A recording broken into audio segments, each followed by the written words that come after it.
Y vamos a comenzar leyendo en Hebreos capítulo 4, versículo 12 al 16. La palabra en esta mañana es convocados por su gracia. Y no podríamos leer otra cosa más que Hebreos capítulo 4. Dice así: sin duda, la palabra de Dios es viva y más cortante que cualquier espada de dos filos. Penetra hasta lo más profundo del alma y del espíritu, hasta la médula de los huesos, y juzga los pensamientos y las intenciones del corazón. Ninguna cosa creada escapa a la vista de Dios. Todo está al descubierto, expuesto a los ojos de aquel a quien hemos de rendir cuentas. Por lo tanto, ya que en Jesús, el Hijo de Dios, tenemos un gran sumo sacerdote que ha atravesado los cielos, aferrémonos a la fe que profesamos. Porque no tenemos un sumo sacerdote incapaz de compadecerse de nuestras debilidades, sino uno que ha sido tentado en todo de la misma manera que nosotros, aunque sin pecado. Así que acerquémonos confiadamente al trono de la gracia para recibir la misericordia y encontrar la gracia que nos ayude oportunamente. Es interesante este texto.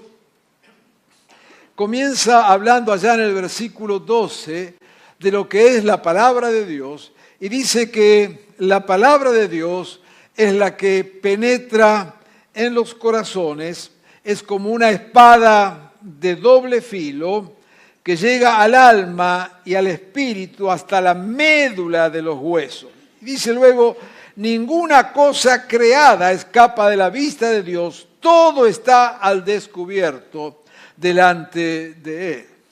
Lo que está reflejando acá lo que es el ser humano y que ninguno de nosotros puede escapar de ninguna manera a los designios de la palabra de Dios, a lo que la palabra de Dios dice. Frente a la palabra de Dios quedamos totalmente desnudos, sin ninguna defensa.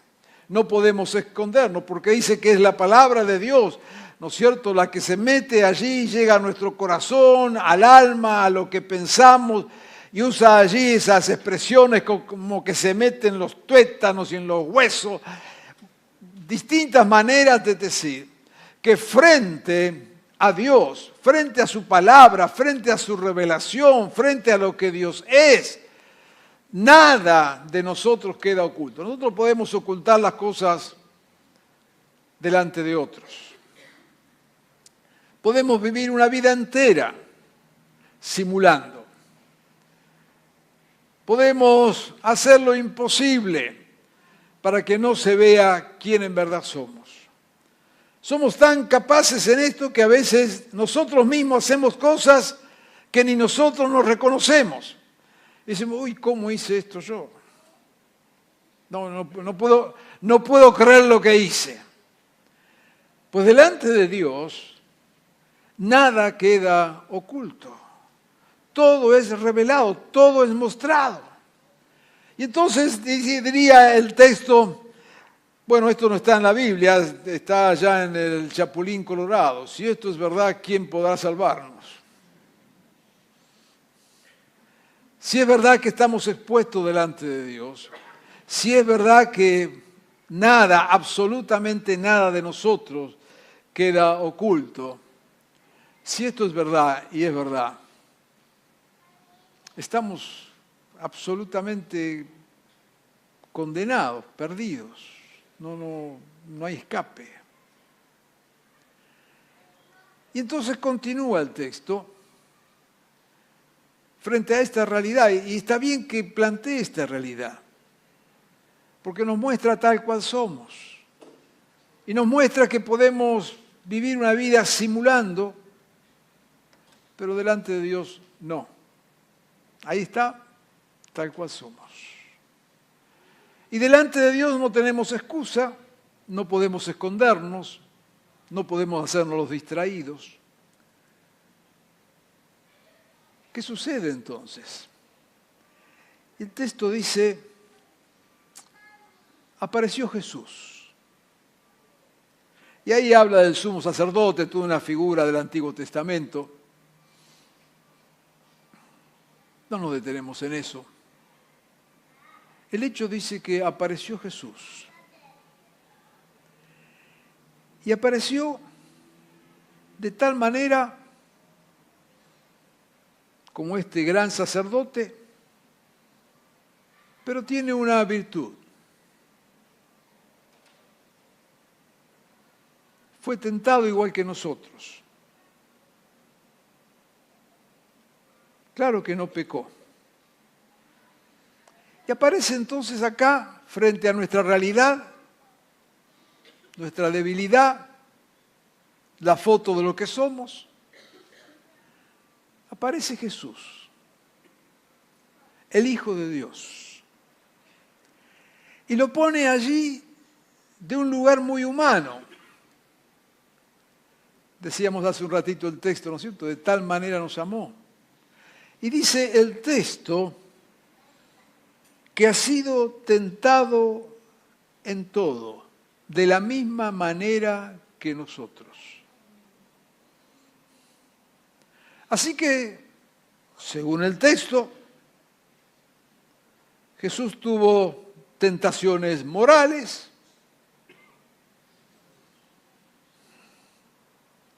sexuales, tentaciones de poder.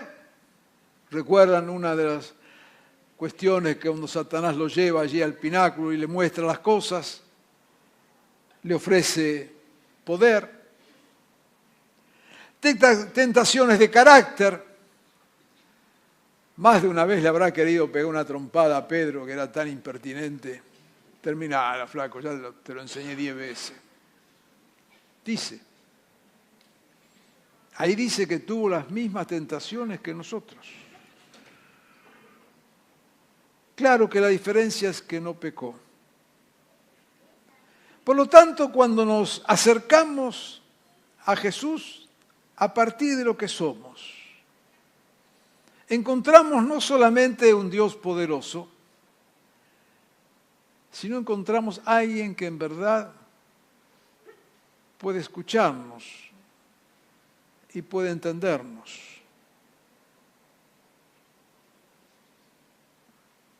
Porque Él sufrió la misma tentación.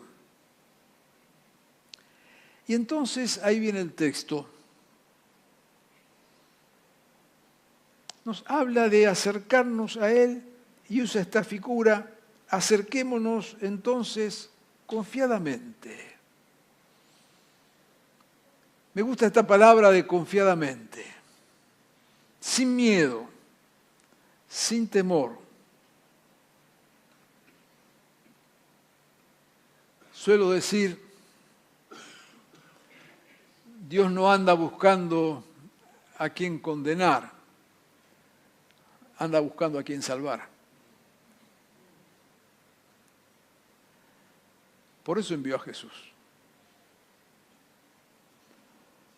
Dios no es aquel viejito barbudo que está detrás de la puerta con un garrote esperando a ver qué hacemos para pegarnos en la cabeza.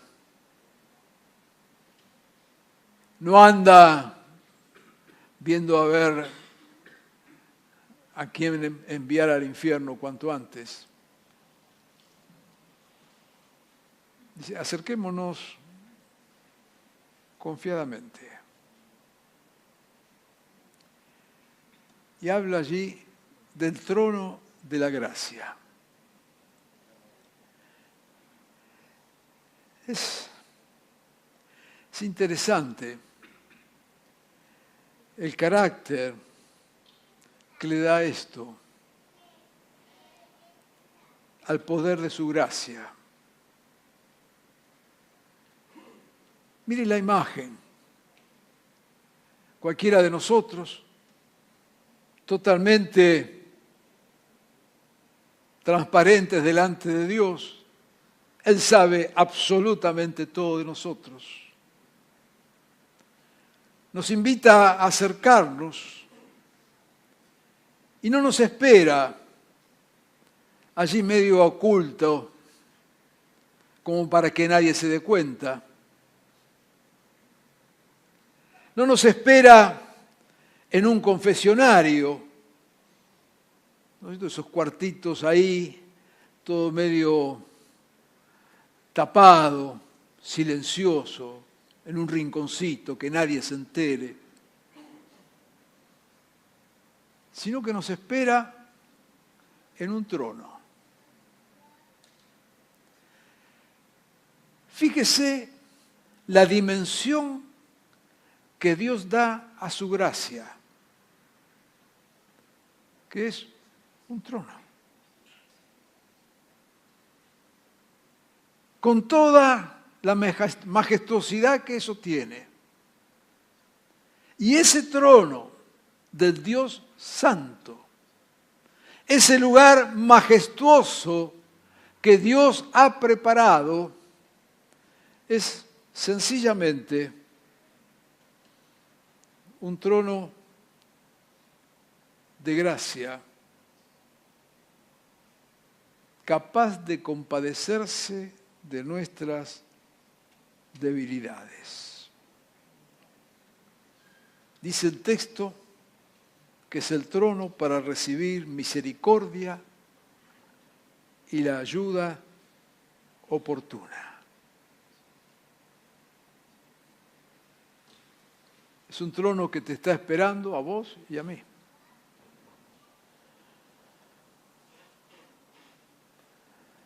Quiero anticiparte algo. No hay pecado, por más grande que sea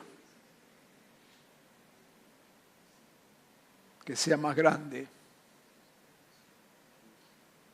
que el trono de la gracia.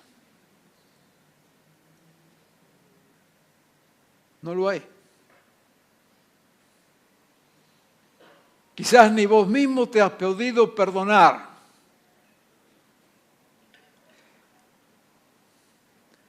El trono de la gracia es más grande.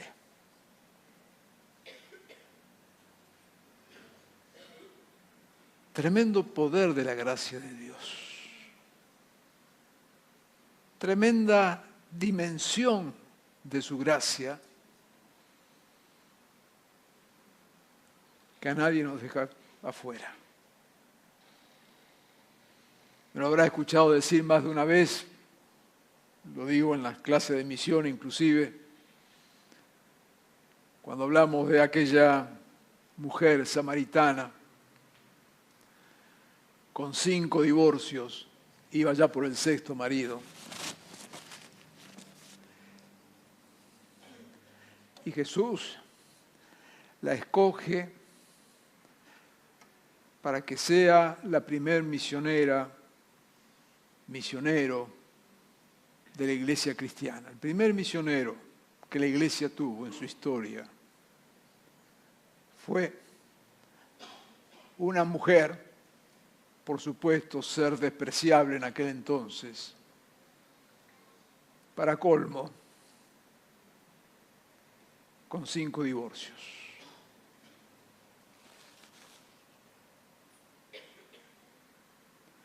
¿No lo sabía Jesús?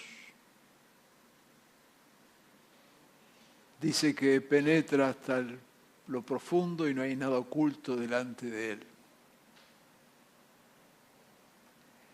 Pero el trono de la gracia era más grande y poderoso que los 5 divorcios. Difícilmente en nuestras iglesias escogeríamos a alguien como misionero con semejante historia de vida. Bueno, eso es el trono de la gracia.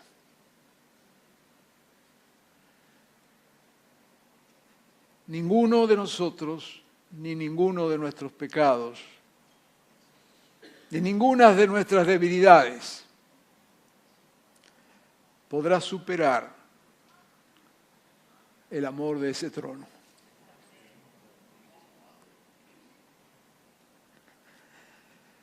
La iglesia, entonces, debe ser una expresión de ese trono.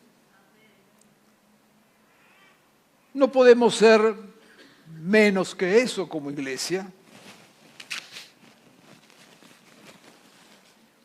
Y especialmente en este tiempo, comentábamos un ratito antes del culto con el pastor que nos visita, todo un fenómeno que se está dando en Europa, en Estados Unidos, de jóvenes, especialmente jóvenes, que están volviendo masivamente a la iglesia. Qué interesante. Se decía hace unos años que en este tiempo, cuando teníamos la respuesta para todo, porque supuestamente Dios era la respuesta a lo que no tiene respuesta, ¿no es cierto?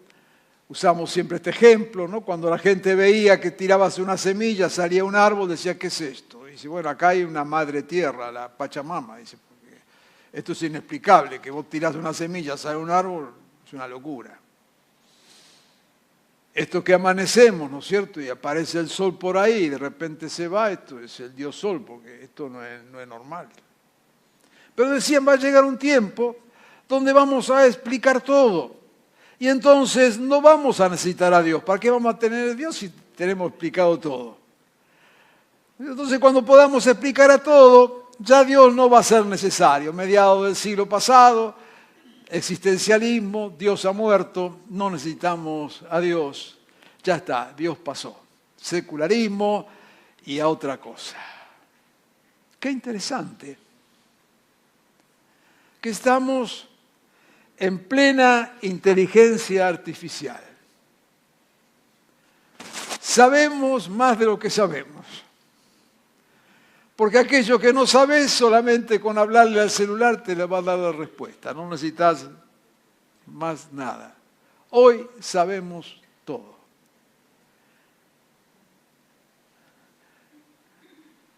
La sorpresa es que cuando sabemos todo, como hoy, otra vez nos damos cuenta que necesitamos a Dios.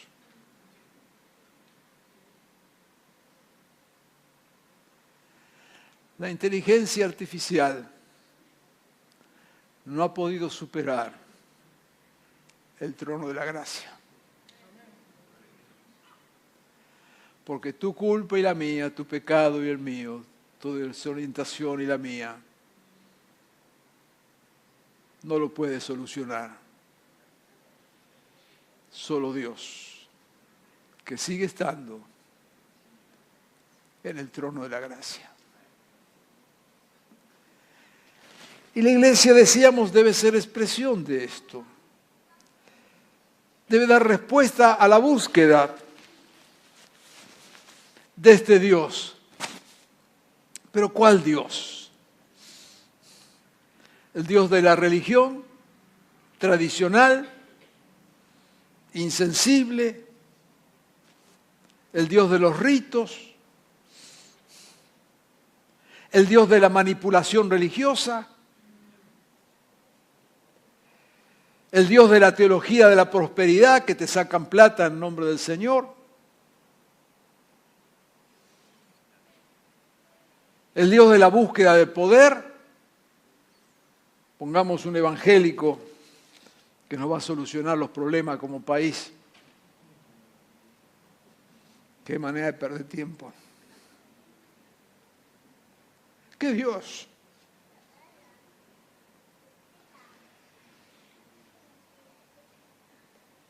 El Dios que buscan estos jóvenes que por miles están buscando a Dios. El Dios que buscan más de 3 millones de argentinos que eran evangélicos y ya no están.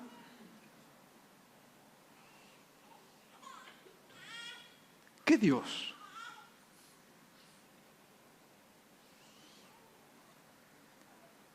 El del trono de la gracia.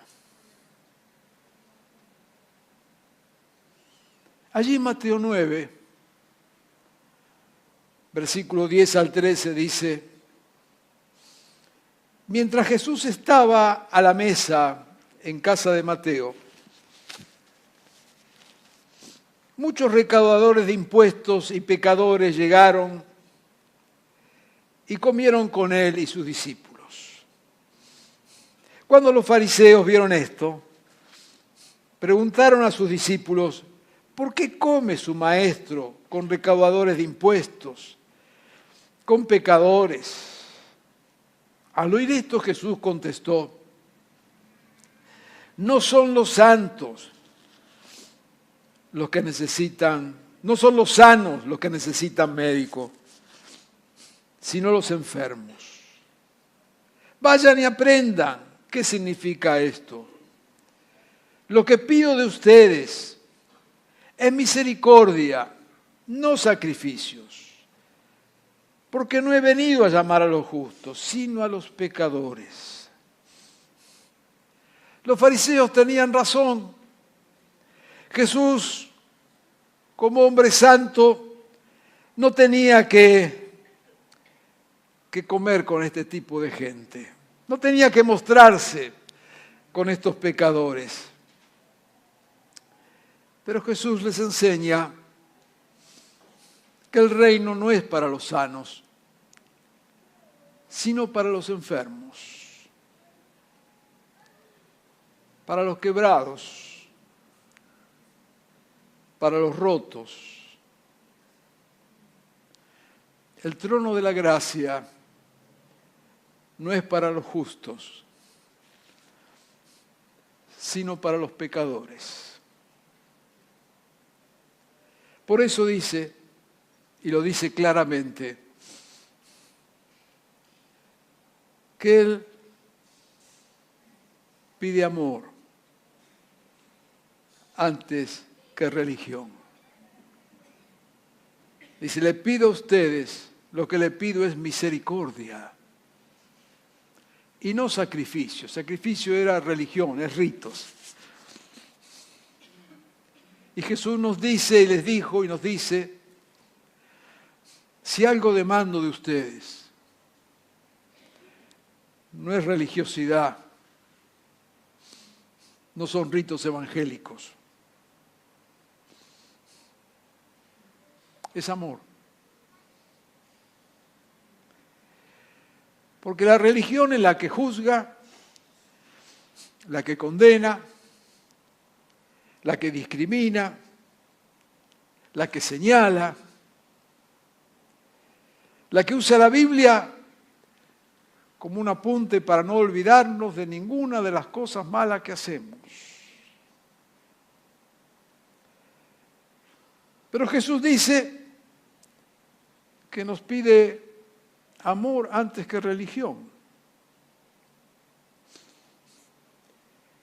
Porque el amor es el que abraza, el que perdona, el que comprende.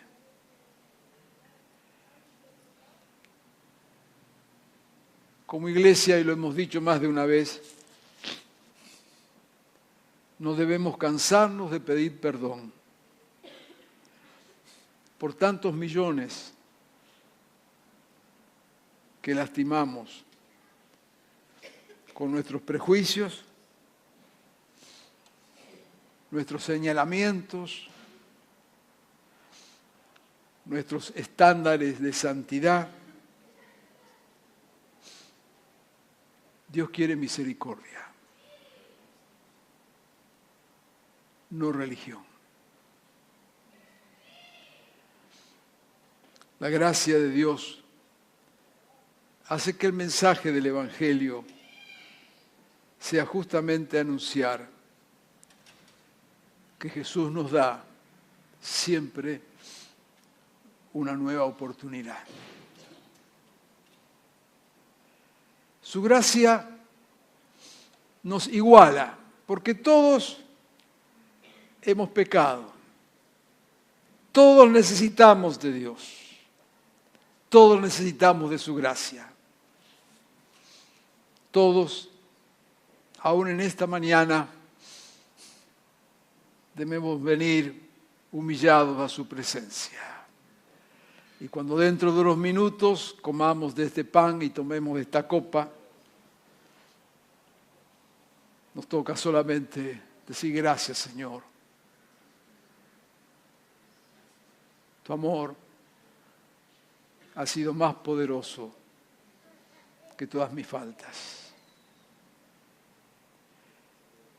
Pero también su gracia que nos pone a todos en un mismo nivel. Su gracia también nos hace único, porque su gracia que nos pone a todos por igual no nos masifica, nos dignifica, su gracia nos valora, su gracia nos da dones, nos da un propósito, su gracia hace que vos y yo seamos seres irrepetibles, especiales y amados personalmente por Dios.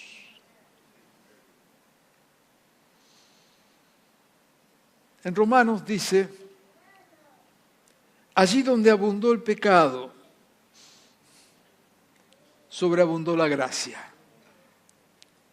Porque así como reinó el pecado, reine también la gracia, para darnos vida eterna a través de Jesucristo. La gracia es el amor de Dios hecho carne. La gracia es más poderosa que el pecado. La gracia triunfa porque perdona. La gracia triunfa porque restaura. La gracia triunfa porque te da y me da nuevas oportunidades. Allí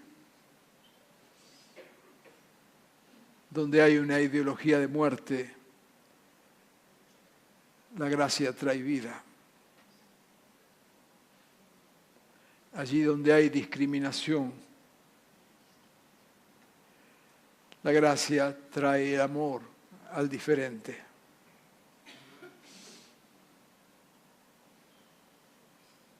No hay vida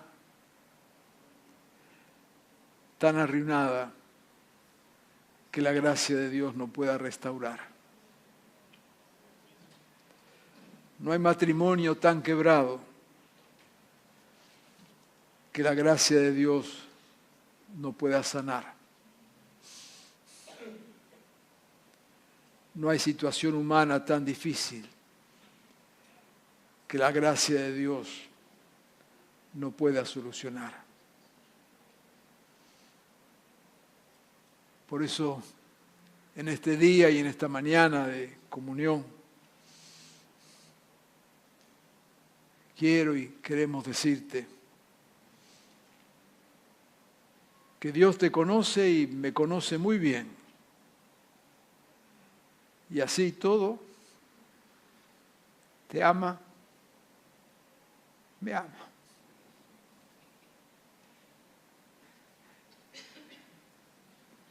La iglesia debe ser expresión de esta gracia del Señor. Y si estás aquí y te has acercado a esta comunidad de fe, o nos sigues, quién sabe de dónde, quiero decirte, no te fijes en nosotros. Somos demasiados imperfectos. Abrazate a Jesús. Él sigue en el trono de la gracia. Y desde allí te dice que te ama.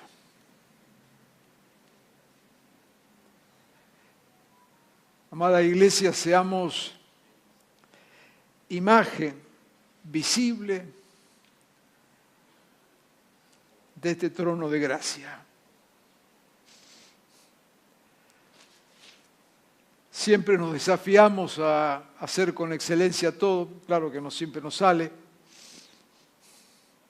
pero quisiéramos hacer todo de la mejor manera, pero por encima de todo lo que hacemos,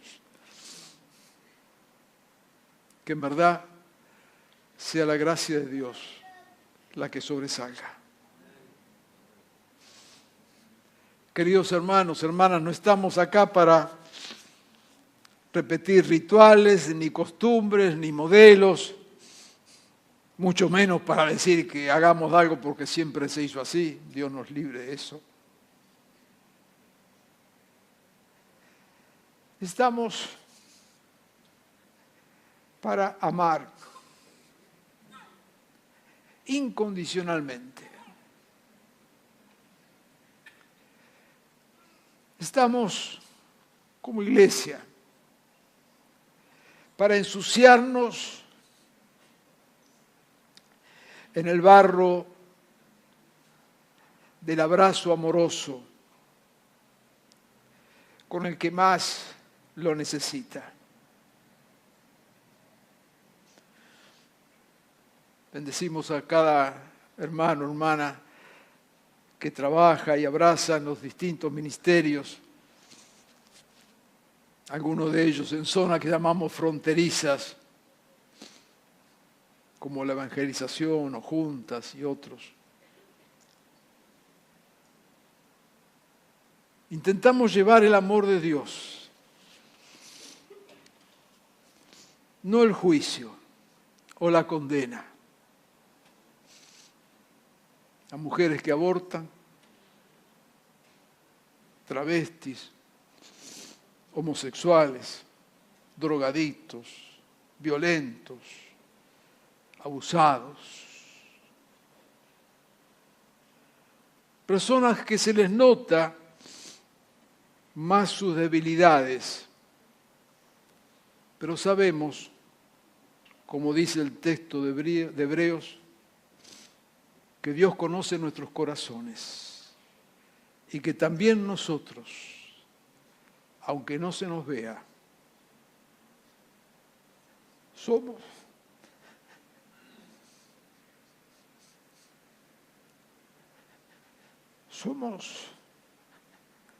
delante de Dios tan miserables y pecadores como cualquiera de nosotros, unos y otros, los que se les nota sus fallas y pecados, o los que las hemos aprendido a disimular. Todos necesitamos de su gracia.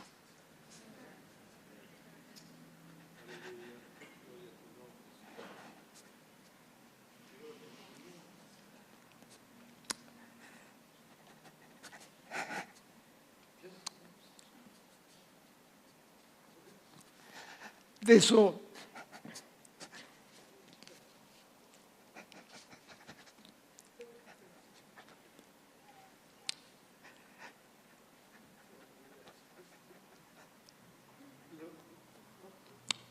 eso se trata el Evangelio.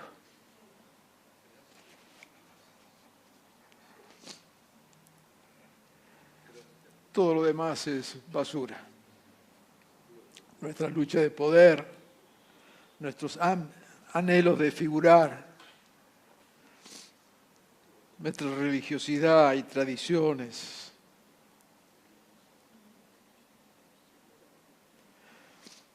Nada de eso sirve si no está impregnado por la gracia amorosa de nuestro Señor. Dios quiera que en esta mañana cada uno de nosotros nos sintamos abrazados y recibidos por el Señor. Pero que también cada uno de nosotros nos transformemos en esa comunidad, en ese espacio de fe,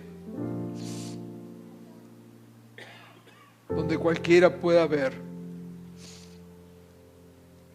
que aquí también está el trono de la gracia. Quiera el Señor en esta mañana que, como nos invita a su palabra, podamos acercarnos confiadamente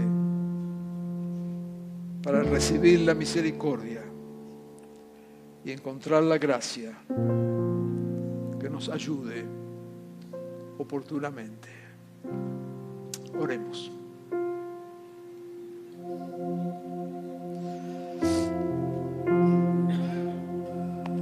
Amado Jesús,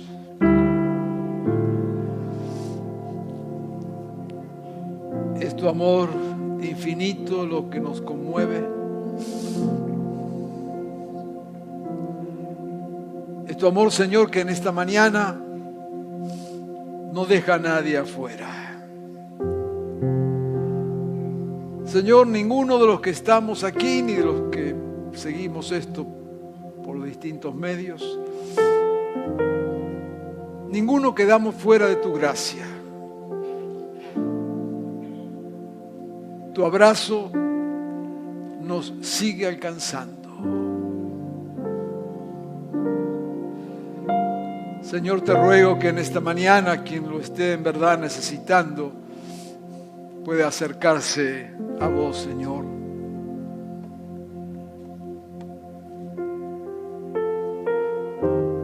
Sabiendo que vos sabés todo y que así y todo lo seguís, la seguís amando. Señor, que esta mañana y este momento sea un momento de encuentro contigo y de reencuentro contigo. Nos rendimos, Señor, a tus pies, nos inclinamos ante ti. Señor, es verdad que nos amas. Es verdad que diste tu vida por nosotros. Es verdad que somos fruto de tu gracia. Amado Señor, permítenos también que, aceptando este desafío, nos propongamos ser un pueblo que exprese, que muestre, que viva esta gracia abundante. Líbranos, Señor, de prejuicios. Líbranos, Señor, de la tentación de la religiosidad. Líbranos, Señor, de una fe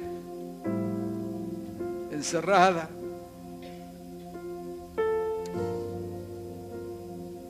Líbranos, Señor, de una fe que señala, que estigmatiza, que acusa. Señor, que cada uno de nosotros, allí donde nos movemos, seamos, Señor, instrumentos de tu amor. Porque reconocemos que cada uno de nosotros somos frutos de tu amor. Señor, haz de esta comunidad de fe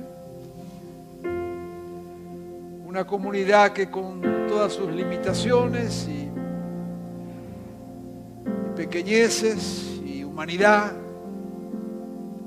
por encima de esto, podamos mostrar que también aquí está tu trono de gracia. En tu nombre lo pedimos, Jesús. Amén.